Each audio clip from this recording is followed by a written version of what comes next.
Welcome to another one of our Wedding Trendsetter interviews. Today, I'm excited to be chatting with Matthew Oliver. Now, Matthew and I met a few weeks back at a conference in Barcelona, and I was very taken with Matthew's style, Matthew's branding, and just really everything about Matthew. And I wanted to take the opportunity to chat to him today to find out more about the trends that he's seeing really all around the world, because Matthew does destination wedding planning, and really his planning knows no bounds. He has no geographic restrictions and travels all over. And of course, obviously, being as close to Europe as we are, he sees a lot and hears a lot. So, Matthew, welcome, and thank you for taking the time to chat with me today.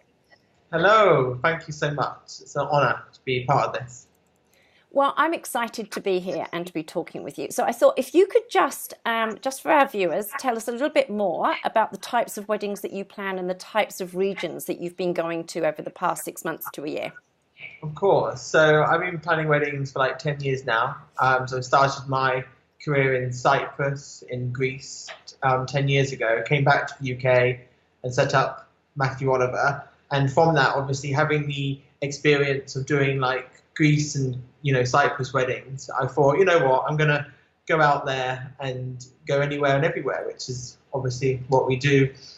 Most of my clients are international and either wanting to get married in the UK or abroad, but recently most of my weddings now are abroad. So I've been influenced by loads of great and amazing places. I've traveled to Morocco, Oman, France, Italy, Spain, and Scotland. Obviously, Scotland's part of the UK, but I do class that as a destination wedding. It's wonderful. It's been really, really good, and I've been very lucky in doing it. So you've mentioned some really interesting places there, Oman and Morocco. I mean, they are quite exotic. So from that to going to somewhere like Scotland, for example, you're going to see really different types of trends. And I think, as you mentioned to me off camera before we started chatting, the geographic region and the venue does, to an extent, dictate what you're going to do. So perhaps you can tell us a little bit about some of the trends and the things you've seen when you've been planning weddings in places like Morocco. Yeah, so in most places, I've got to work with the actual venue, what's available. And for instance, Morocco was my very first destination wedding 4 years ago. I didn't actually have the opportunity of going out there before. So it was all done on phone, Skype, and, just making sure that everything worked well. So a lot of the time I had to influence myself and put ideas out there to the client and to the actual venue itself. But I have to work with the colours, what's influencing the venue from there.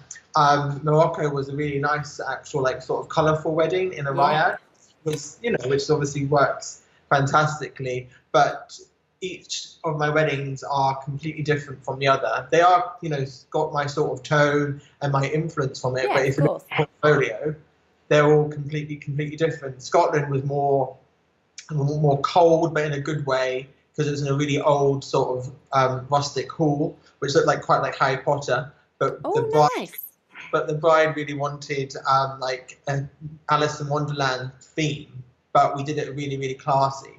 And we influenced and got loads of different types of chair, different cutlery, and it all worked really, really well. And it was sort of like an enchanted forest / Alice in Wonderland. Nice. And then in France, we did it was a huge chateau, and we did a really sort of classy rustic look in the courtyard, which was fantastic. And last year we went to Ravello, and it was, the obviously there the views and the scenery is fantastic. So you don't really need to do a lot of the design. Nice.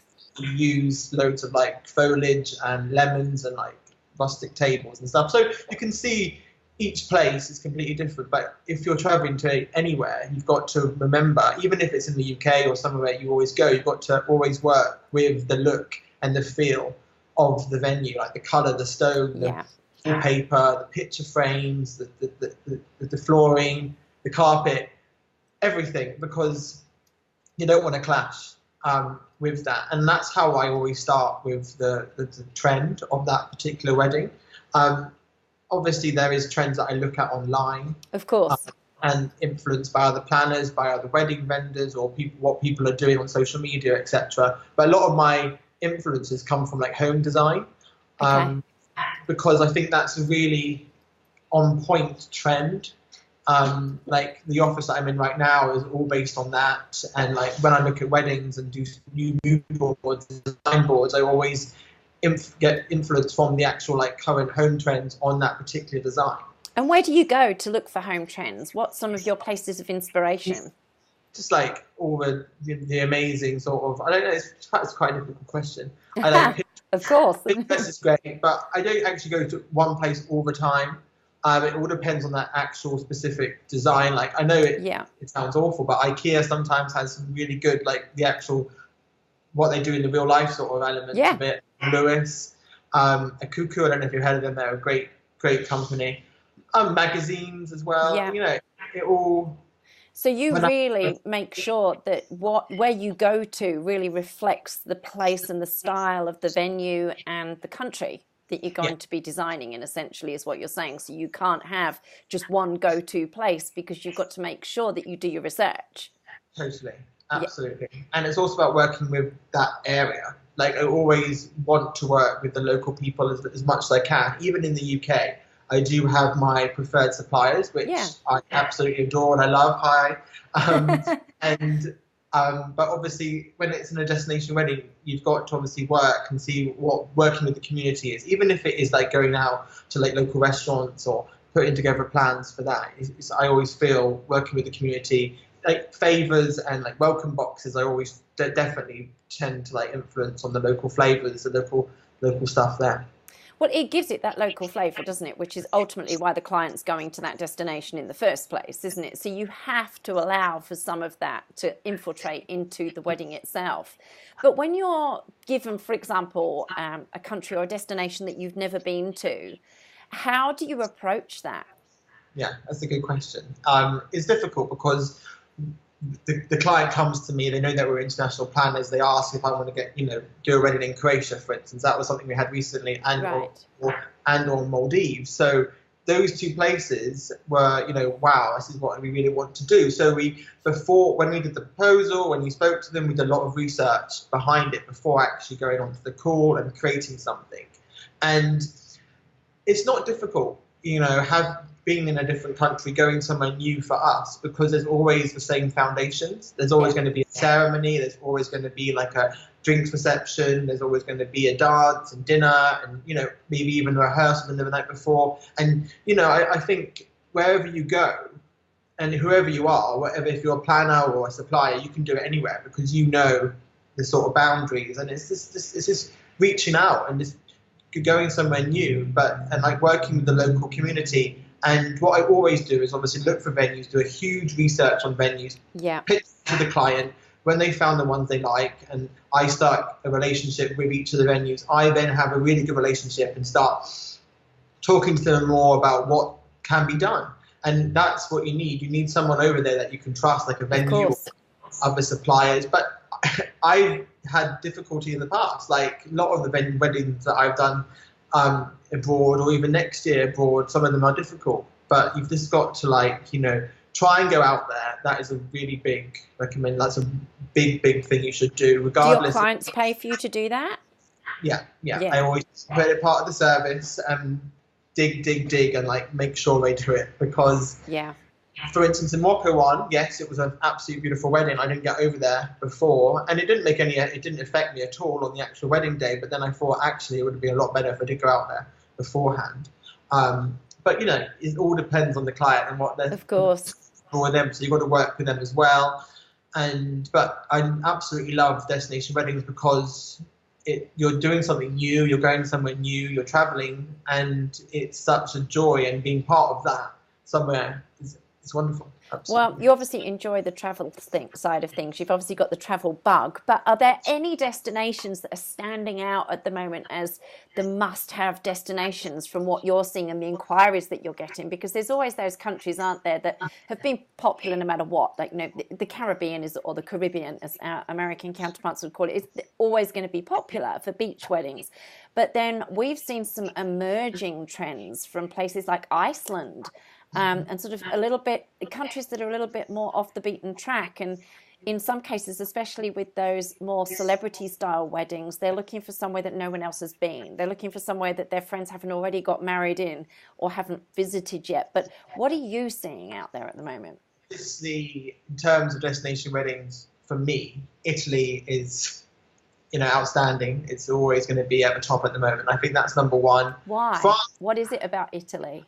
so much diversity there. There's so many different locations. Chateau. You've got the villas, you've got the chateaus, you've got the castles, you've got the barns.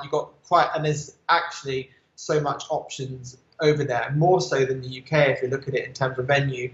And you've got the beautiful scenery. So you've got like the sea, you've got the lakes, you've got the mountains, and over there it's just so beautiful and picturesque and outstanding. I think Italy will always be up there. It's very big for like Americans in the UK and actually everywhere. Yeah. From all over the world actually want to get married in Italy. France is very popular, and I think that's coming up, really becoming more popular because it wasn't. I don't think it was as popular as Italy, but for us, we are. It's quite equal next year. Oh, that's interesting. France, and I absolutely love France. There's something about France that I don't know. It's just so beautiful, and that's so diverse. But I think there's something about the venues over there that are just spectacular. Well, there's a lot of history over there, isn't there, at the end of the day? I mean, I have to agree with you because I have a house in France and spend a lot of time over there and absolutely love it. But it always blows me away just how many chateaus there are all over the countryside in the middle of nowhere. You'll be driving through sort of these rustic villages and all of a sudden pops up this gorgeous chateau, which could so easily be used as a wedding venue. There's just myriads of them. That's the history. It's such a shame that all ours were destroyed, in the past, because, UK, well, they are some, obviously, I'm not saying there's not, but before, the history says that they were all destroyed, whatever, I don't know, but anyway. I know, we're going off track, aren't we? But France is absolutely stunning. My dream, I would try, I know they are starting to come up more popular. Iceland, like as you mentioned, is becoming, I've seen a lot of infants in there. We have, I don't know, I think we've got a wedding there, but I haven't had it confirmed. I haven't heard from them for a while, but they have said they want to go ahead with us. So, I don't know. That could be an interesting one. I'll have to look out for the pictures of that one. But Iceland seems to be topping the list. Canada is another one that seems to be up there as well. It's like all those sort of like cold places and but beautiful views and with like the scenery. I want a wedding in Austria. That's not just because I want to sing on the hills, but I don't know. There's something about that place that I think because the chateaus over there are just outstanding, and same with Switzerland, Germany. I really want those places to be more like open. I don't know why they're not, because again, I think people now are like, everyone's still following everyone still. Like Italy, let's go to Italy, let's go to France, let's go to Portugal and Spain.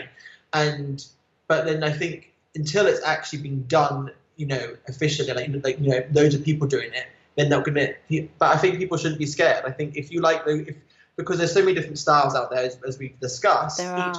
Each country in its right is its own different style. Absolutely. If you think Italy, you've got vineyards. If you think France, you've got chateaus. If you think Iceland, you think, lodges.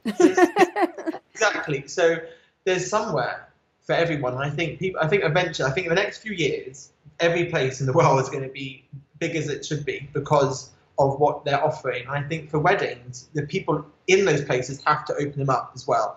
And just be more open to it. And diverse to it, and be open to working with international, clients and vendors and etc. I think that's exactly right, and I think probably now more so than previously is anywhere is achievable because you can get anywhere so easily and so quickly now that nothing can be ruled out. But I must admit, it seems to me now that destination weddings aren't just about running away because you don't want the big wedding at home. They've turned into something quite different now, haven't they? The trend is no longer, let's have a destination wedding just so we can get away from the parents and all the rigmarole of the wedding. It's now a very legitimate wedding choice to me. Totally. And people say to me, oh, we want to get married abroad because it's cheaper. No, it's not. Not the case anymore, is it? we need to stop that, because yes, it was when you were having like 4 or 20 guests, but now you're inviting everyone and everyone wants to come because it's in a new location to them and you've given them enough time to plan it. Yeah. And that place is not going to be cheaper, especially if you're thinking of like south of France, which is like one of the most expensive places ever. But it all works on like the budget, and like of course there's always a budget for every tier. I say there's like a normal budget, a medium budget, and a luxury budget, and you've got to grasp that and take that from the client. Yes, it's very, very difficult, and I think doing destination weddings is very, very difficult, more so than doing it in in the UK, for instance, because you're working potentially with like a client from either, say, for instance, the US. They want to get married in the south of France. They don't know what the budget's going to be, so you've got to try and like put them right and pitch it correctly to be able to get the job. And I think that's where we've maybe lost a few weddings, not because we've done it wrong, it's because they think that they can get something for this much, when actually with what they're looking at and what they want is going to be this much. It's about education of the client, really, isn't it? And then understanding. But there's nothing out there. There's no tools really to like just to showcase how much a wedding should cost in those locations. So that's why I know it's good to have a wedding planner, because we sort of influence from each other. And wherever you get, if say for instance Italy and France, they are similar budgets, but you've got to work. But anything's possible these days. That's another trend I was going to mention to you. Is like, actually, I've seen so much more of what can be used and like what can be achieved at a wedding. People have got bigger budgets these days, but actually putting more into it in terms of like the style. Like, before everyone was doing like white linen and like awful, disgusting chair covers like 6 years ago. But now look at it now. People have the option of like hiring multiple different style chairs, different tables, different linens, and just actually working with the design and style they want. Absolutely. And that actually is so on trend. It's mixed is just the biggest trend going, from mixed seating to mixed tables to mixed metallics. Just mixing everything up is going to be huge. I mean, it's already been big, but it's set to get even bigger in 2017. So it sort of follows on nicely from what you were saying there. Yeah, I think, people should not be worried and scared. I want to get married in France, but I can't have the design that I want.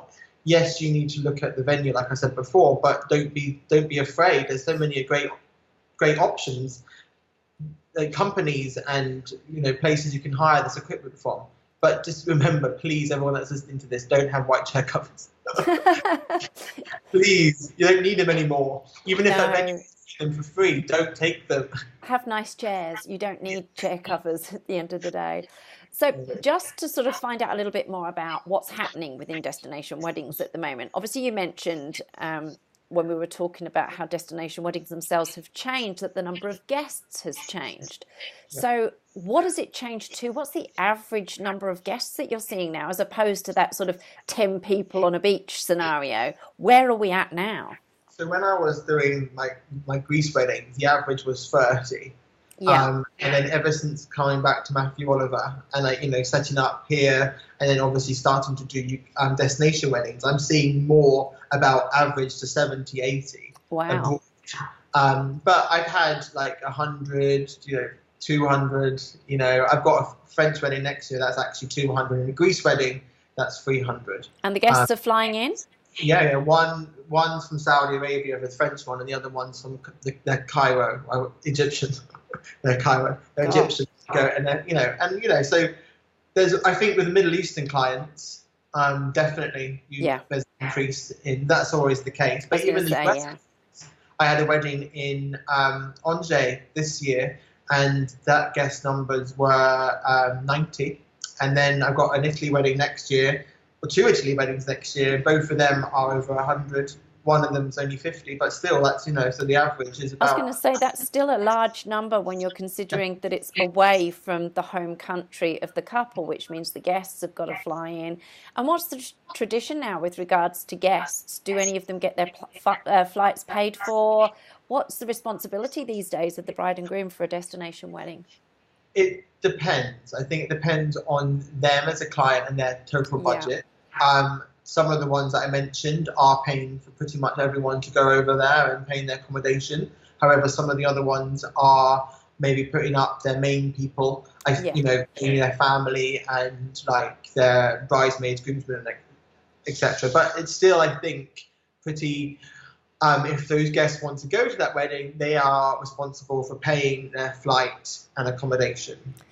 Yeah, fair enough. Which is fair enough because the bride and groom are putting together. Actually, they always are average of 3 days. So you've got welcome. I was just going to ask you about that. It's a totally different thing, isn't it? Yeah, it's not like in the UK or wherever you are in the world. Actually, not just the UK. You just have one event. When it's a destination wedding, you've got multiple events, which is very on trend at the moment. And they're putting on all those different events. So paying for your flights and accommodation, I think, is very reasonable actually, and having you attend.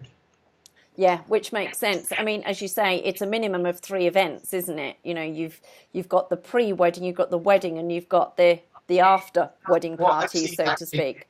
Recently, 3 of them next year want a welcome party, then rehearsal dinner, then the wedding, and then the brunch. But in between that, so like on one of the days, like the welcome party or the day of the actual rehearsal dinner, we do an activity like go sightseeing, go to a vineyard. So they're actually making it multiple events, and they're actually asking the photographer and videographer to be available in each of those days to be able to film and photo each of those events. Each event in its own right.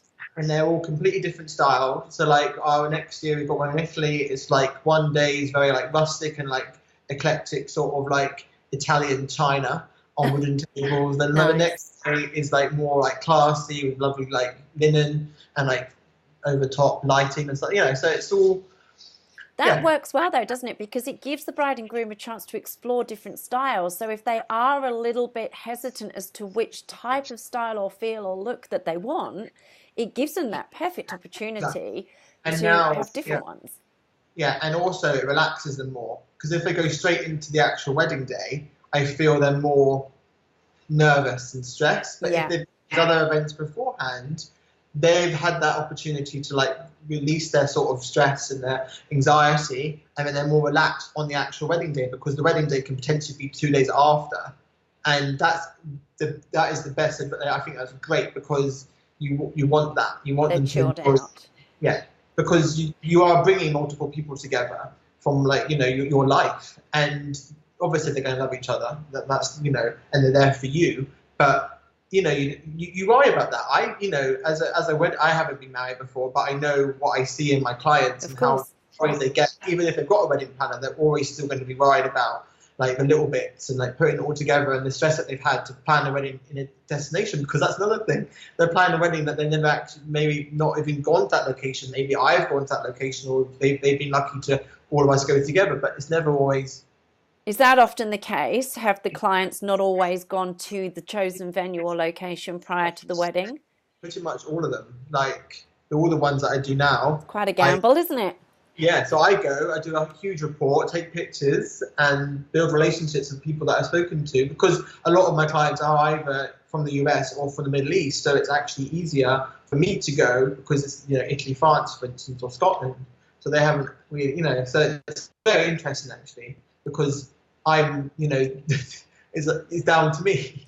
It is down to you. The responsibility is on your shoulders. It's always worked, and they're always really happy. So that's the main thing, definitely. Well, I think destination weddings just have such a large appeal in general. As you say, it's the opportunity for people to all get together who do love each other and are there for a particular reason and for this particular couple. But with the destination wedding, it isn't just about the one day. It can, as you've mentioned, go over several days, and that is actually quite a responsibility for the bridal couple, because it's them that are hosting essentially and entertaining them. So I guess before we completely wrap up this interview, perhaps you could just tell us a little bit more about the other types of events that they're doing to entertain their guests and keep their guests amused, because there's going to be that level of expectation, I think, isn't there, from the guests if they're attending a destination wedding, because essentially it will end up being for a lot their holiday, because they're paying for the flights and the accommodation and what have you. So there will be that level of expectation. So what are they often lucky enough to have to take part in? So there's so many actual options. It's actually quite interesting. So I've actually added it as part of the service now because it's, you know, so involved. There's a lot of there's involvement from our sort of end to do it, to like do the research when we go over there, find the options available. So for instance, I'll give you two variations of, you know, for our wedding in Positano next year, we're doing a cocktail cruise on the sea. So like they will go onto like a nice sort of like Italian boat, and they've got like a really nice Italian music guy, local artist, sorry, I should say. With local artist, that's it. Yeah, that's it. With cocktails, and then the next day they got the rehearsal dinner, and they're doing that at a really nice, you know, restaurant on the seafront. So very classy sort of blue and white china, which is, you know, another really good trend next year. The next day is the wedding, and then they've got a barbecue brunch with like seafood at the venue on the Sunday. That's one of them, so the Italy one. But so that's a lot of great entertainment, isn't it? Yeah, totally. And there's so many other options they're doing. They're in part of the invites, they're putting like boat trips in there as well, like going to Capri and stuff, which is not part of the actual 4 days. It's actually on top of them if they want to, because they're actually doing a week. But the 4 days they want to include, which is fair enough. But sometimes they go for a week and they spend different times with the, you know, friends or family. Then they've got the French one next year, which is in Le Mans, and I don't know if that's how you pronounce it, but I'm pretending it is. And we're doing a chateau trip. I forgot what the chateau is called, and that's like a whole day trip there. And then we're doing a vineyard, so winery tasting, and then we're also going to Paris. So there's actually 3 events. Then the night before the wedding, we're doing a murder mystery night in the chateau, which is, I think, a really good idea. So that will be stunning. Yeah, there's only 30 guests for the whole event, so it's actually quite nice. And then we've got the wedding, and then we've got barbecue brunch again. Again, that's a whole 7-day period, but they've like working, you know. I mean, that's huge. That's just a trend in itself, isn't it? The fact that these destination weddings aren't about just one day. They are about a mass of events that happen over a period of time. And the key is to keep the events different and interesting, but infuse some local flavour in there, like you mentioned with the murder mystery in the chateau. Really embrace the culture and try and include that. You're working with that area, so don't just think you're going to have this event. You've got to research that what's possible in that local area. You don't want to go too far out with your guests. You've also got to think about transport and how you're going to get to these locations, and even tour guides if you want to make it even more exciting. So there's a lot of research that has to go into this, and planning as well, because sometimes it is included, but sometimes guests, the couple are asking for a small contribution. So it's how to put that in the invitation. Etiquette. Yeah. Exactly. Well, Matthew, you have just given us so much insight into what's trending in the world of destination weddings, not just for next year, but currently and globally as well, because as you've mentioned, it changes dependent upon the region that you're in. So I really appreciate you spending the time and chatting to us and giving us all those pearls of wisdom. So thank you for joining us. Thank you for having me. Oh, not a problem. Talk quite a lot. Yeah, we do tend to when we get together, whether it's virtually or physically, but it's always good and there's always great information shared. So thank you for joining me, Matthew.